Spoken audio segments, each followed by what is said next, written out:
Mbote bakongolais nyonso ya diaspora, bakongolais na monde entier oyo baza awa na kati ya Congo à travers le monde entier na Chine bino nyonso topesi bino mbote. Et tout ça le dimanche 19 février 2017 et toujours qu'on émettre depuis la ville de Kinshasa, la capitale de la RDC. Et oyo esika bozwa koyoka makambo ebele za koleka à propos ya honorable Nemwanda Nsemi. Alors, trop de suspicions, trop d'informations, de contre-informations à propos de Makambo Italie, Nemwanda Nsemi, BDK, na BDM. Alors, nous avons sali émission Oyo pour éclairer opinion, pour fixer opinion na vérité na Makambo Oyo et le cas et pas honorable Nemwanda Nsemi. Alors, émission na biso ekozala bilingue, c'est-à-dire en français na lingala. Alors, sur ce plateau, nous avons membre ya BDK na ya BDM. Tuzali awa na papa Ernest Lokolama, tuzali na papa Albert Mpiana, bakomi bale batu ya BDM, pe tuzali na membre moko ya BDK awa komo na papa Luzolo Lwanzambi, bon prénom na yeza Edouard. Na bango awa elongo tokomeka kolobela ko éclaircir makambo Italie honorable Nemwanda Nsemi. Mbote na bino bandeko. OK. Bonga ipe comme on a eu beaucoup de bayango si manabombi nanu combo beaucoup de bayango si ma avec le temps. Alors toko tardé mingité bandeko nakanisi boyebi ke mumokiliza koningana monde za koningana ba obaloba boye ba obabaloka boye ba koloba boye trop de suspicions, trop d'informations, de contre-informations à propos ya Nemwanda Nsemi na minute oyo ne bovandi awa bino boza malamu. Est-ce que ndengene boyi bakoyoka? OK, bosa malamu. Mais bino su bosa malamu, mais je crois que Nemwanda Nsemi aza malamu te na batu mususu to yoki bakangami kuna na kati ba membre ya BDK na ya BDM bakangami na kati kuna to yoki il paraît bino bolobi boni. Papa Albert Mpiana yo muto de koloba. Batu bakangami kuna na kati basa malamu te bolobini. Ya solo papa batu bakangami kuna na kati na quartier ya ma campagne kuna na résidence ya honorable Nemwanda Nsemi. Likambo moko tozaliko déplorer ezali ete conflit nyonso oyo elekaka na mokili eza na balimite nango oyo etali likambo ya droit de l'homme. Okoyoka oyo babengi droit humanitaire. Na kati ya droit humanitaire ezali makambo ata bitumba eza kobundama ezali oyo yo koki kosala eza mpe oyo yo koki kosala te pamba ete bakoya kofunda yo na oyo babengi crime contre l'humanité. Na yango crime ya liboso oyo tambusi mboka oyo basali kuna na résidence to na quartier mobimba ya honorable Nemwanda Nsemi bakati lutiliki électricité bakati mai na yango batu wana na kati kuna basi bazali basi yango pe ezana ba oyo bazana bazemi ezana ba mama oyo bazali kuna na kati bakumelisa wana bazali kumelisa bana baza kokufa bazwi pe likambo oyo bango basali babwaki na babombe na bango lacrymogène kuna na kati. Voilà crime ya liboso tozali koloba ete kuna na kati ya ma campagne bakei ko confirmer batu ba encercler batu mais baboyi kotika oyo ekoki même ko survivre bango lokola mai pe courant. Na tondi yo botondi papa Albert Mpiana. Alors oyo to ywa koyoka oyo eza likambo moko ya pasi makasi parce que batu bazana kati kuna ndenge balobaki bango moko po baso ba oro akimaki boyo akimaki kuna akivite aza kuna meshiko aza kuna na batu na bana na bala mikie ba bébé mais kokata lotiliki kokata courant kokata mai ko toujours batu ba bima mais bozo linga basala nini bakufa. Est-ce que ceux qui bozana likambo na Nemwanda Nsemi bota pala likambo na population nyonso mais oyo zo kamsa batu makasi likambo yo bon sikoyo ngana zo comprendre te eloko nini bazali ko kanga banzela po batu baleka te. Qu'est-ce qu'on reproche vraiment à Nemwanda Nsemi? Tu dois comprendre te eloko wana parce que bon tu vois que non ba takaki Bon, sikoyo, bakangi bazolika bakangaye, tout ça. Et le koni ni penza bazako reprocher dans niveau nasemi. Papa Ernest Lokolama, oui, koyano la biso. Merci beaucoup pour la parole. Bon, nous voulons un peu éclairer l'opinion parce que il y a beaucoup de bobards, de bêtises, de mensonges qui sont traînés par-ci par-là. Alors, vous qui nous suivez, suivez ce qui se passe réellement. Qu'est-ce qu'on reproche à l'honorable Mwanda Nsemi? Le problème est clair. Vous qui êtes à l'étranger, vous le savez mieux que nous qui sommes ici, que le Congo, la RDC, est sous le joug rwandais. Ça, on ne peut pas se tromper. Nous sommes sous la domination rwandaise. Depuis qu'on avait tué Mouzé Laurent Désiré Kabila, eh bien, le Congo est entré dans le joug colonial, donc le néocolonialisme rwandais. Alors, vous savez, ça fait combien de temps depuis que nous sommes sous ces jougs-là? C'est depuis 2000. Aujourd'hui, nous pouvons dire 16 ans. Bientôt, ça sera 17 ans de colonisation, de néocolonialisme. Et tout petit, donc une moustique qui prend en otage tout un éléphant. Allez-y comprendre, ça fait mal. Vous voyez, aujourd'hui, s'il y a la diaspora passée par là, c'est parce que les Congolais, vous savez qu'on ne peut être mieux que chez soi. Mais le Congolais doit quitter son pays pour aller ailleurs parce que dans son pays, il n'est pas libre. Dans son pays, il est pris en otage. Dans son pays, il est néocolonisé. Et mes chers amis, Mwanda Nsemi, vous savez, dans tout système, il y a toujours une personne qui prend l'initiative. Mais l'effort est collégial. Lui a pris l'initiative, il a vu que non. On disait qu'après avoir libéré le pays de la dictature de Mobutu, il fallait qu'on puisse payer les Rwandais. Vous le savez bien que moi. Ça fait des polémiques, même le défunt Tshisekedi en avait parlé. Paix à son âme, il avait dit que s'il y a des dettes à payer aux Rwandais, qu'on nous le dise pour qu'on puisse les payer. Mais voilà, on a tué Mouzé, ils ont pris le pays en otage. Et depuis là, 16 ans, l'honorable Mwanda Nsemi a dit que 16 ans, même s'il y avait la dette qu'il fallait payer, quelle est cette dette-là qu'ils n'ont pas encore récupérée? Allez-y comprendre que le budget est arrivé jusqu'à 8 milliards. Et aujourd'hui, on parle de budget de 4,5. Donc c'est une sorte de mafia organisée. Vraiment, mes chers amis, ça fait mal. Alors, l'honorable Mwanda Nsemi, on le reproche quoi? On le reproche justement cet éveil qu'il est en train de donner à la population congolaise. Que mes chers frères, mes chères sœurs congolais, trop c'est trop. Nous devons libérer ce pays du joug rwandais. Alors, il a dit ça ouvertement. Il a dit un slogan qu'il a prononcé ces derniers temps. C'est ce qui fait vogue. Qu'est-ce qu'il a dit? Les Congo aux Congolais, les Rwandais aux Rwandais. Et tous les Rwandais dehors. Alors, depuis qu'il a prononcé cela, il est devenu vraiment la bête à abattre. Donc, on est en train de chercher comment les liquider. Parce qu'ils savent que comme le patriarche Etienne Tshisekedi est parti, eh bien, les Congolais, il n'y a qu'une seule personne qui peut encore hausser les tons, c'est Mwanda Nsemi. Alors, on est en train de chercher de l'étouffer pour que, une fois qu'on l'étouffe, eh bien, c'est fini. Les Congolais seront vraiment des gens sur lesquels on peut cracher des années et des années, de génération en génération. Donc, vraiment, mes chers frères, vous qui nous suivez là-bas, réveillez-vous. La situation est grave. Mouzé avait dit une chose, qu'il n'a jamais trahi le Congo. Mais le Congo a été trahi. Le Congo, au moment où je vous parle, est sous une domination vraiment qu'on ne peut même pas qualifier. Parce que partout, vous ne trouverez que des Rwandais. Donc, les régimes financiers, ce sont les Rwandais. La police, c'est les services de renseignement. Partout, vous trouverez, ce sont les Rwandais. Alors, voilà ce qu'on reproche. Bref, ce qu'on reproche à l'honorable Mwanda Nsemi. Donc, il est la personne qui a donné le ton, qui éveille la population congolaise, que, en tout cas, aucune pierre ne peut être au-dessus d'une autre pierre. Nous devons libérer ce pays. C'est pourquoi vous êtes en train de voir ces problèmes, cet acharnement.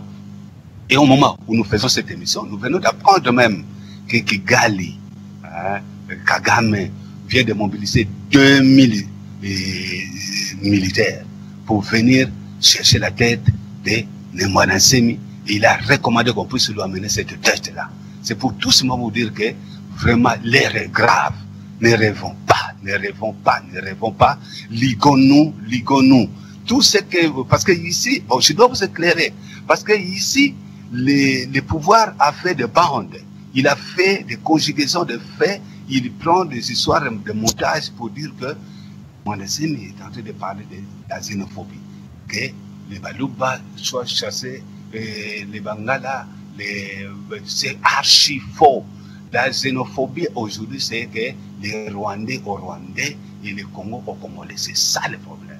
Ok, merci beaucoup papa Ernest Lokolama. Yo lobiki oza mongala ndinga ojiko loba awa bolandi alubimi na Kifaransa. Mena mukusi to konga kolimbo lango na lingala pona koloba ete Nemwana Nsemi bazo finga ye bazo kana ye bazo likabaka te moto na ye pona nini po ete alingi koloba na mukuse ke na bisika nyonso na mboka na biso Congolais aza na pouvoir pendate mais pouvoir nyonso ezokeli na Rwanda soki olandeli na CCCC kobana na ye moko ti na bato ebele nsima na ye na baposte clé ba Rwandais yango wana banda moza akufa ti lelo tosali kobela ne na ba Rwanda ngo sikoyo eloko nyango osilaka te. Rwanda zo domine RDC, Rwanda comme puissance économique, tout ça militaire, Congo mutazo pesa ye pouvoir nyonso wana parce que azu bato atia wana bisika wana pe balingi ko kokende te. Umela balingi ko kende balingi ko vanda na libela pona nini pour ba continuer ko régner ko dominer sur biso. Mais malheureusement peuple congolais aza moto moko soki pe alia eloko nini to bakate parce que parmi ba congolais ebele bazo kumisa eloko wana ba mususu kutu ba chef spirituel mais ono oza bukonza bilaka mais population na yezo kufa population na yezo mona pasi balo yango wana papa Ernest Lokolama oju ko expliquer yango awake les Congo au Congolais, les Rwanda au Rwandais. Yogo logo awa ok na Rwanda ok doko ko président kuna to ko ma nani premier ministre kuna to ko ma PDG kuna okolongo awa ok nde Zimbabwe ou bien Angola ko ma mokonzi kuna jamais so ko ma mokonzi kuna mokonzi ya ba poste mike mais poko ma leader ou bana ko diriger ko kamba moka na ba poste moko très stratégique te ba ko tika yote.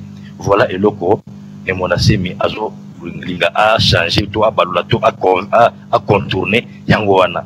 Alors papa Albert non papa Albert Pelacholo Lobaki papa Luzolo Lwanzambi yo sa kesa te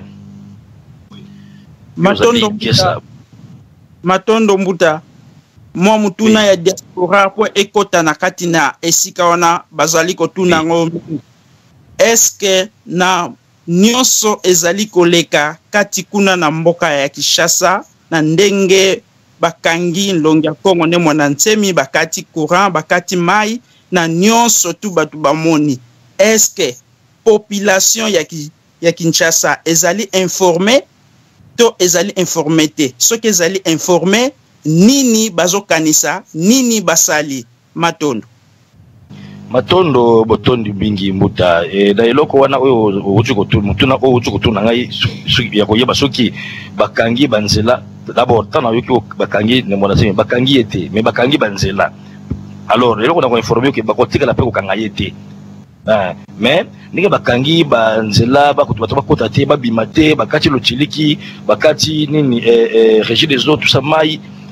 Alors eloko wana population ezali partagé. D'abord, pour le capital information nini ekoleka na mboka na biso awa okoleka na télévision nini okoleka na radio nini po bayamba yo facilement na makambo etali bundu ya Kongo na BDM. C'est-à-dire bango kaka kuna na pouvoir bazoko loba babuzoba na bango ba makambo na bango na ba déclaration na bango na ba naïf mususu oh nous les ressortissants et nous honorables kaka boyer les manipuler là les soi-disant notable. Quel notable? Un notable a corrompu le niveau wana? Quel notable? Notable ya soni ou aza kutuki na tango tu ya corraisonner zate. En bref, communication toloba communication na kati ya ba média na biso awa ezate. Bon, population quinoise, oyo baza quand même informé de bouche à l'oreille, bah yoki quand même ndenge makamongo zo le kamen, d'une manière générale, bazo sepela na iloko wana te. Yango wana muta toko passer papa toko passer parole na papa Luzolo Nzambi po ameka ko expliquer biso iloko wana parce que bango pe batambola ka bayoka pe ndenge makabango ezo lobama na kati ya mboka na biso na Kinshasa awa. Voilà, papa Luzolo Nzambi yo lobini. Oye ndeko ndengo lobi pona mutuna o ndeko atuni population ezali partager kasi sikoyo population bandi ko comprendre que bazalaki manipuler parce que mukolo basalaki makambo wana population ezalaki makasi oyo utaki na bakan luka nyonso yaki po ya appuyer honorable Mwananzimbi malgré basalelaki iloko ya makasi lokola ba kosopa ba maya moto po bato bakima. Donc bina ko bombarder bateau ko boma bateau ko kanga bateau ba larguer ba bureau de belé pour ko kanga bateau. Mais est-il que voilà réponse to ko pesa pona situation wana yami bale to ko lobezani balobi Mwananse baza xénophobe or que bango soki bazuka ba sali ba racolage na bango bazola que ça extrême ko boye pona ko luka ko emballer population na sima na bango mais population pe akomola na bango te.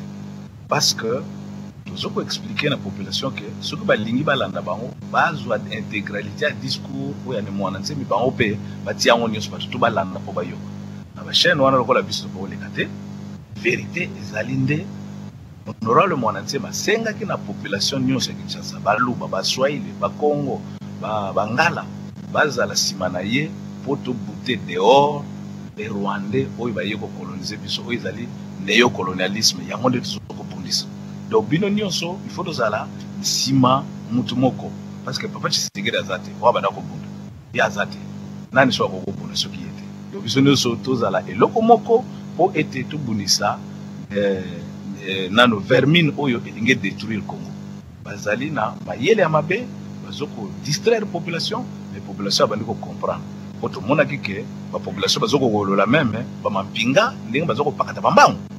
Donc la population a besoin de comprendre biso to lingi que biso nyonso auto uta am to soutenir les locaux pour lobby ce qui tant to longa les locaux yo biso no to benga na colonies to vandi to tala siko to kamamboka na biso ndenge ni natondi yo botondi papa Luzolo Nzambi kaka ndenge bochu kolanda ye na ba explication na yeke ils ont affronté. Ils ont voulu détruire, démolir la maison de Mwananse, mais ils ont rencontré une résistance impossible, incroyable. Ils étaient venus très nombreux, des Djefang, des jeeps, voire des chars de combat. Et ils ont utilisé des armes disproportionnées, c'est-à-dire des lance-roquettes, des bombardements incroyables. Incroyables. Donc, en tout cas, tel qu'ils étaient venus là, résistance parce qu'ils étaient très bien armés, mais ils ont été repoussés alors farouchement na Minkengi au Bazaba surveillant de Bundia Congo. Ils ont été repoussés de loin. Alors Namniti Oyo Bazali na niveau ya Romposta Kombi d'un côté et puis na côté sur Bazana na bifurcation na Prince il y a 80 jours.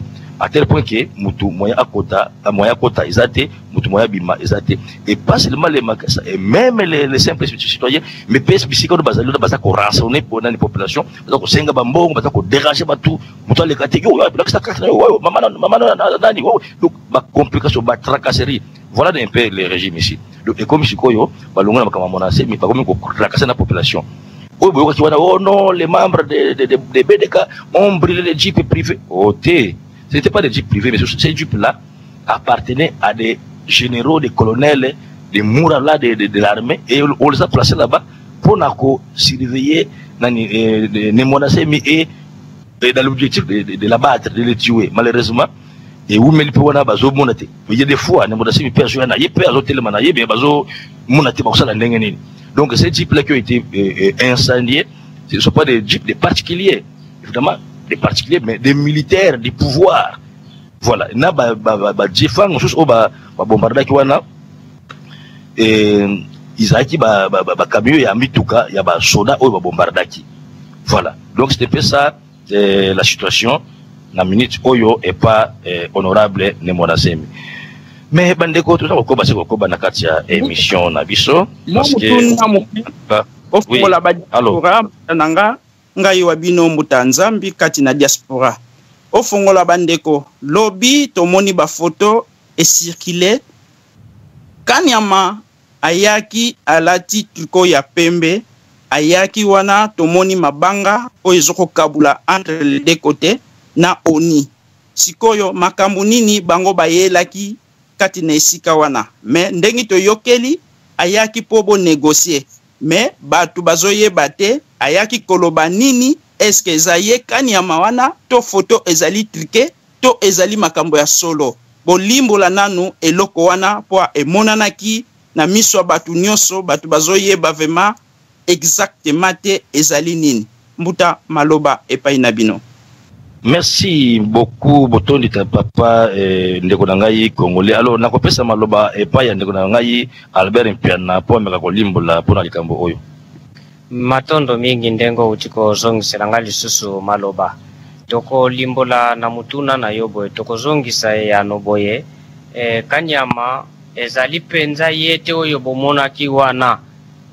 Parce que Kanyama ute apakata kimbangwe pa mukonde na bitumba oyo alingaki akende ko bomela mukonje na biso kuna ute apakata kimbangu Kanyama zonga kilisusu kuna te oyo wana ezali suji na ye eza suji makanisi na bango bakendela kikuna ezali ya kokende ko négocier biso to lobby négociation ezali te seule négociation poto ndima yango ndenge mukonji na biso alobi oyo azali na kiti ya kimukonji alongwa wana oyo bozali kobenga Kabila fo alongwa na pouvoir soki Kabila longwe na pouvoir nde négociation ebandi soki Kabila longwe na pouvoir te négociation ezate ezali soit akimi soit akufi ndeko na biso do négociation ezali te ya solo ndeko tolandi négociation ezali te naibi te ki naibi bien que ezali position ya membre ya Bundia Congo na membre ya BDM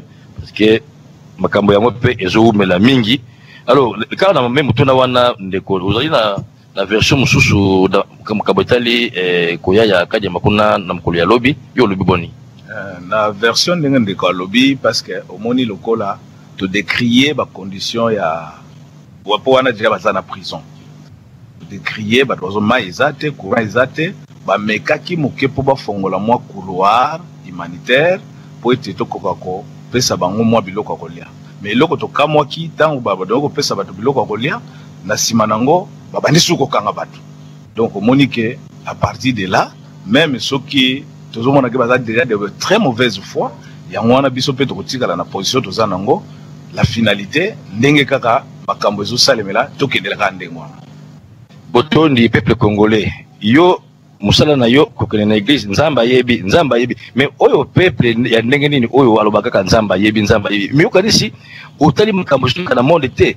nzamba yebi bien sûr mais nzambe asalaka bisika oyo muto asalaka yo lingo sala te yo zo la nzambe auta likolo kitana se aya ko bengana la yo dani bato bazo konza yo na mabe bato oyo bazo la lesonzala bato bazo privé yo même information na minute yo RFI plus la chaque yo photo la RFI photo yo comme information mais RFI coupé depuis 3 mois oh mboka ndenge nini yo donc ba mona biso lokola ba mpuku na bango ba tchana nani na isika mo boye so nga kele zonga boy so nga kele kuna zonga boy c'est-à-dire ba mpuku peut-être ko baza contrôler muto za wana za ko tala ba wana kati ya cage ala ba limite na makambo nyonso akotile mo katete ya biloko akotile mo katete ya nani ya masango mais akwiko kende kuna te akokota kuna te akobimba te mais oyo mboka ndenge nini utoza peda piano tachi boye puis congolais so beta baboko non les notables ba notable ngo ya wapi ba notable ngo ya nini boki notable ngo ya buzo bato ya bosolo yo muto oyo uza ko lobokoza notable mais soki muto na yo ezo réfléchir te alors oza notable te oza muto moko ya pamba. Alors papa totondi okotonda mbuta ava oleka na papa na biso osiliko benga mituna o tozali kotuna efongola bana ya diaspora ngai wa bino mbuta nzambi na kati na tango oyo tozali en direct na bedem na kati ya mboka mokonzi Kinshasa. Bandeko na ngai boyoka bango na kimia nyonso tu bolanda masolo oyo ekozala malamu pona bana Congo. Mutuna mususu ezali boye. Siko na situation nyonso wana esili koleka kati na bundu dia Congo to bundu dia Mayala. Sikoyo bino na bundu dia Congo bozui decision nini pe bolobi nini pona diaspora asala kati na tango oyo matondo.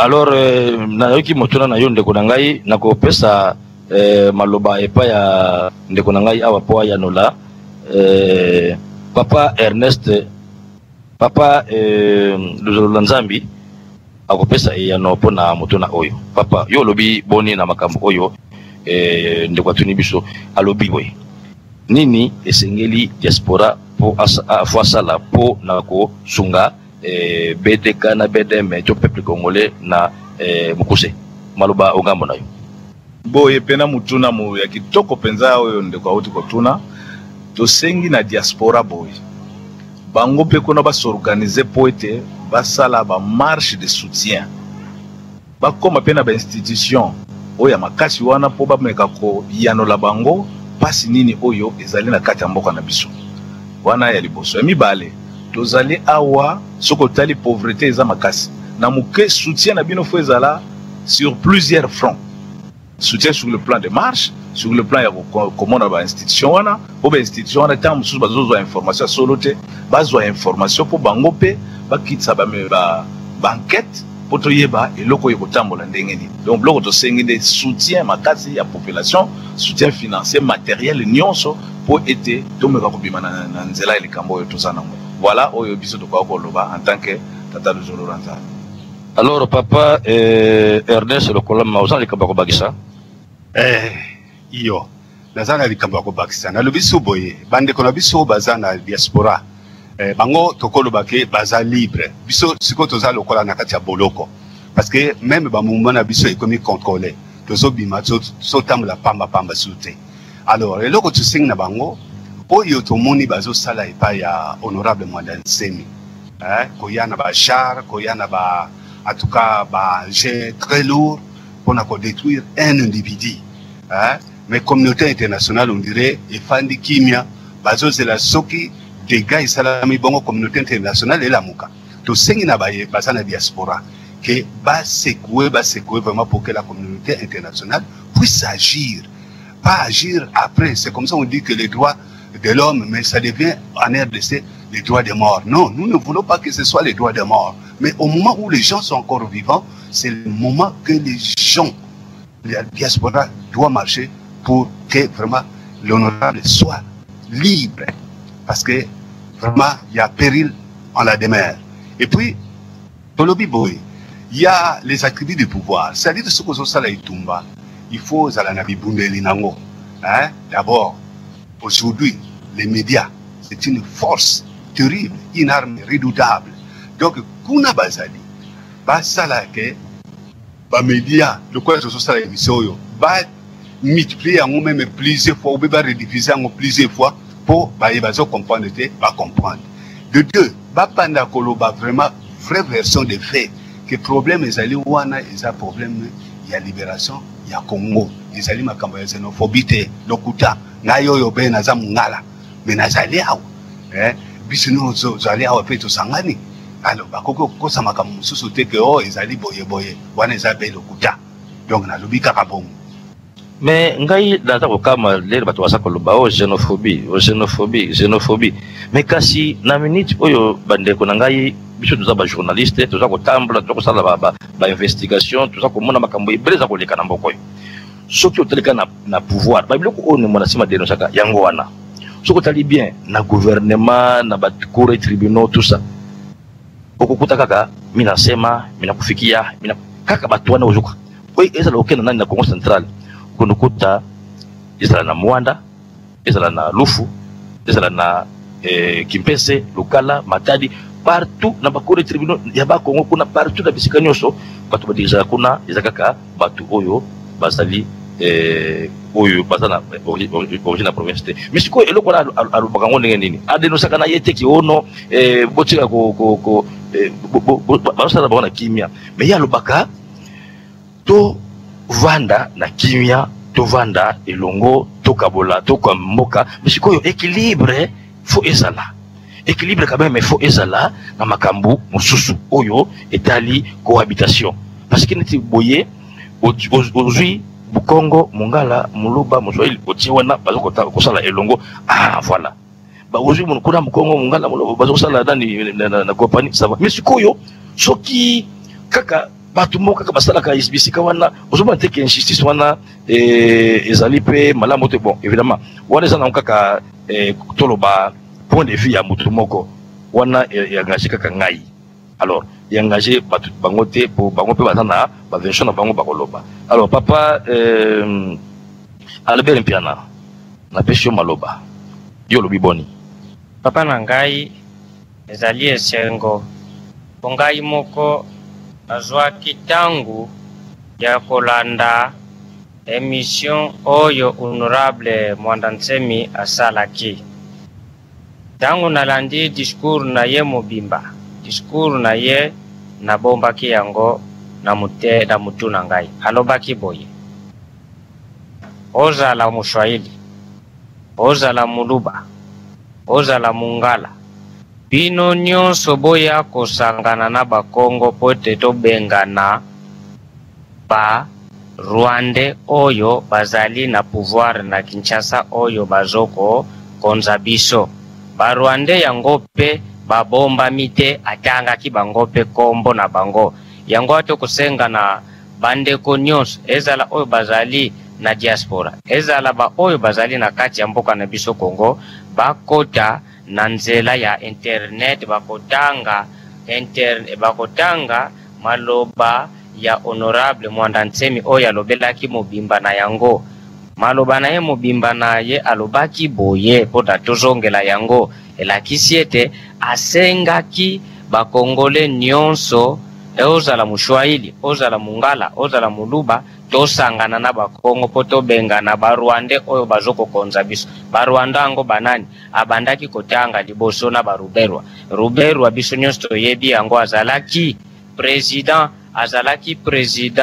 ya ba étudiant rwandais na Congo kuna na Lubumbashi lelo akomaki tina poste ya vice président de la République ezali domination te bandeko na ngai ya mibale toko pesa ya pe précision boye bandeko na biso bazoko bomba ma no ne Mwandansemi alingaka Bashwahili te lukuta kozala Mswahili ezali kozala Congolais te parce que Rwandais pe alobaka Kiswahili Kenya pe alobaka Kiswahili, Tanzania pe alobaka Kiswahili. Donc soko lobika ka Kiswahili okomi Congolais diku. Yango tozoko senga na bandeko na biso Swahiliphone Congolais. Otika kokota osala complicité na bandeko bolobaka na bango munoko moko ya Kiswahili. Bazali ba Rwandais. Yo lobaka Kiswahili pire Congolais yaka kosangana na komba ya honorable Mwandansemi pongonga sikoye kokito bengana bakabila na batu na ye bazonga kuna na Rwanda maloba honorable Mwandansemi alobaki yango wa natondi yo botondi papa Albert Mpiana. Alors tokomi na suka ya émission na biso kasi nakopesa liloba ya suka na ba invité na ngai dans bango awa papa Ernest Lokolama, papa Albert Mpiana na papa Luzolo Lwanzambi oko clôturer na moi minute miki pona ko silisa lobano ya suka papa Ernest Lokolama. Merci beaucoup pour terminer.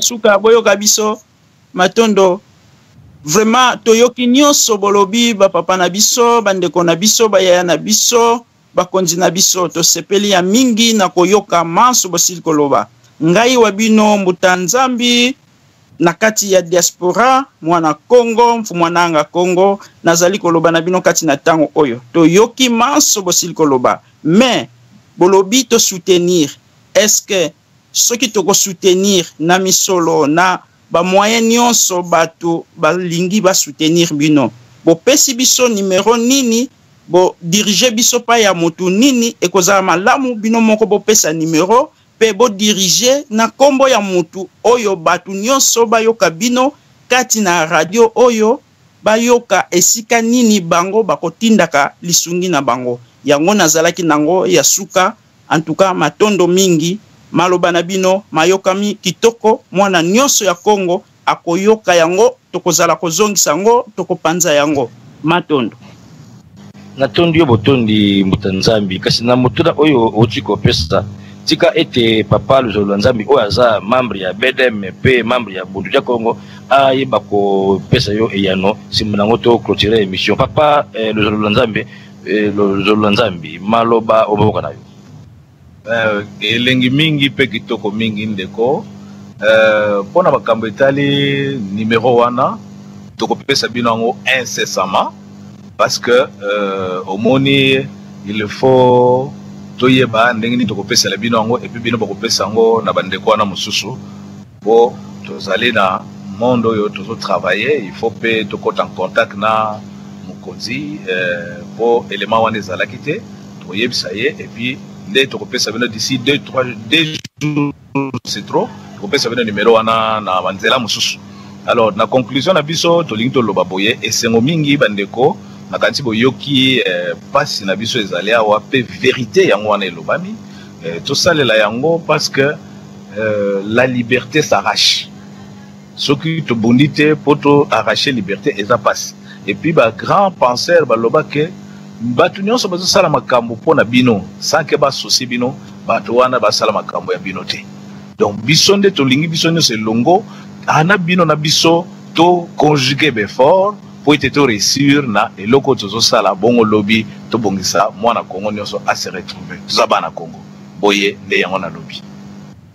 Botondi papa Ernest yo lobi ni pour conclure.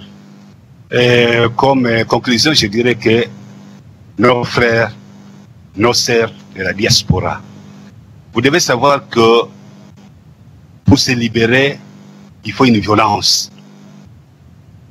La domination est comme un grand arbre qui tombe sur quelqu'un. Il faut que celui sur lequel l'arbre est tombé puisse d'abord crier, prendre conscience et chercher comment s'évader, se libérer. Alors moi, je demande à vous tous qui nous suivez que la nation est en danger. La nation est en danger. Si nous sommes déjà dans ce joug-là, mais n'aimons pas que nous puissions laisser quand même nos enfants dans cette triste situation. Parce que c'est une situation que nous avions acceptée. Nous étions bêtes aujourd'hui, les Rwandais nous qualifient de dingues, des idiots. Même partout dans le monde entier aujourd'hui, même vous qui êtes là-bas en Europe, lorsque vous vous présentez comme Congolais, vous ne savez pas que derrière vous, on se dit voilà encore un idiot. Parce que tout le monde, toutes les communautés nous considèrent des idiots. Que comment une petite fourmi peut venir s'asseoir sur un éléphant et l'éléphant commence à crier, oh ça ne va pas, ça ne va pas, et on commence à fuir son pays. Mais chers frères, vraiment la situation est grave. Prenez ça au sérieux. Nous sommes ici, nous savons que la victoire, comme on disait en Angola, que la lutte continue, la victoire est certaine. Nous sommes sûrs que maintenant, nous sommes sur la bonne voie. Et nous allons juste pour libérer ce pays. Aidez-nous, tenons-nous la main dans la main et la victoire est dans nos mains. Et nous vaincrons parce que c'est une lutte noble. Même Dieu ne peut pas accepter que les Congolais puissent rester longtemps sous les jougs d'un petit pays. Donc c'est pourquoi je vous demande vraiment, liguons-nous. Vous soyez mon Congo, vous soyez mon Ngala, vous soyez mon Luba, vous soyez qui que ce soit, l'homme de Bandundu, soyons ensemble. Les Congos, c'est notre héritage le plus cher. Nous devons le défendre jusqu'au bout. C'est ça, en tout cas une fois de plus, bon séjour là-bas, mais nous voulons vous revoir rentrer dès que la libération est là. Totondi au papa Ernest Lokolama. Donc la cause étant juste, la lutte continue, la victoire est certaine. Alors maloba ya suka ya papa Albert Mpiana. Bandeko nyonso balobi oyo esengeli bandeko kuna na diaspora bakoki kosala mpona bitumba oyo toza na yango awa na Congo. Nakobakisa ete kuna na diaspora pe bango nde batu bazali ya kofungama biso awa tokomi batu baza na boloko yango wana na nzela na bango tozoko senga bino nyonso boza na diaspora bobenga ata na batelefone bandeko na bino nyonso baza na Congo mutu na mutu azwa conscience na ye poete aya ko rejoindre bitumba oyo honorable Mwanda Nsemi azobunda bango kuna babenga paske biso awa tozoko benga bino pe na diaspora bo benga awa na mboka mutu na mutu abenga ndeko na ye atelema aya na mulongo moko na honorable Mwanda Nsemi paske ba Rwanda suka na bango ekoki bazotika Congo. Merci. Natondi bino nyonso bo nimi ko zongisa invitation na bino na kati ya émission oyo natondi bino mukolo malamu na ebike lelo na mukolo lelo tosukisi awa mais bandeko nyonso ya Congo bandeko nyonso ya poto ba Congolais nyonso na ba pays nyonso oyo bazokomona ke makambo oyo ezoleka na mboka mutu akoko ndima yango te bino nyonso bo soutenir biso bino bovanda na poto kuna bokende ko toucher ba organismes internationaux pour besoin de faciliter au salaire yango boyebisa bango ke oh nous sommes sur la télévision oh nous les notables nous les kingandi ce sont des corrompus ce sont des gens qui ne sont pas aimés dans leur propre fief alors besoin mingi contact na batu oyo bakoki ko expliquer bino clairement ce qui se passe à propos ya Mwanda Nsemi et à propos ya mboka. N'écoutez pas bateau nous comme ils sont habitués de mentir na ba médias azoningisa mutu ozobona azotala azoningisa mutu comme si ce qu'il dit est vrai. Oh ce n'est que des mensonges oyo et il ataka ba esprit faible ozomona. Alors je crois que na prochaine émission pour continuer ko expliquer bino makambo mususu o etali honorable Mwanda Nsemi na situation mboka ndenge yango kotambola totondi bino botondi. C'est la première fois mais ce n'est pas la dernière fois. Tout le plaisir a été pour nous. Alors prochainement pour la biso pona ko limbola bino ba bloko mususu ba makambo mususu oyo etikali oyo pe boko yeba ko connaître ko comprendre. Totondi bino botondi. Au revoir, à la prochaine.